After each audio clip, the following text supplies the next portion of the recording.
आज से हज़ारों साल पहले अल्लाह ताला ने अपने खलील हज़रत इब्राहीम अलैहिस्सलाम को एक बहुत बड़ी आजमाइश में डाला। एक रात आप अलैहिस्सलाम ने ख्वाब में देखा कि वो अपने बेटे हज़रत इस्माईल अलैहिस्सलाम को अल्लाह के रास्ते में कुर्बान कर रहे हैं। ये ख्वाब बार बार आता रहा और अंबिया के ख्वाब वही हुआ करते हैं। हज़रत इब्राहीम अलैहिस्सलाम ने अपने बेटे से कहा, बेटे, मैंने ख्वाब में देखा है कि मैं तुम्हें ज़िबा कर रहा हूँ, तुम्हारी क्या राय है? हज़रत इस्माईल अलैहिस्सलाम जो अभी नौजवान ही थे, ईमान और फर्माबरदारी के साथ जवाब देते हैं, अब्बा जान, जो हुक्म आपको दिया गया है उसे पूरा करें, इंशाअल्लाह आप मुझे सब्र करने वालों में पाएंगे। फिर वो दिन आया, हज़रत इब्राहीम अलैहिस्सलाम ने अपने बेटे को अल्लाह की रज़ा के लिए ज़मीन पर लिटा दिया।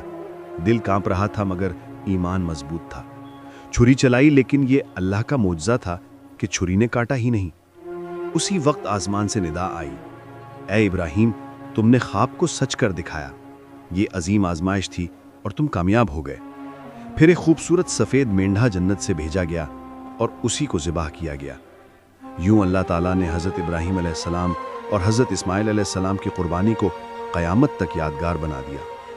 अगर आप चाहते हैं कि ये ईमान अफरोज़ वाक़यात मज़ीद लोगों तक पहुँचें तो इस वीडियो को लाइक करें, शेयर करें और सब्सक्राइब करना न भूलें।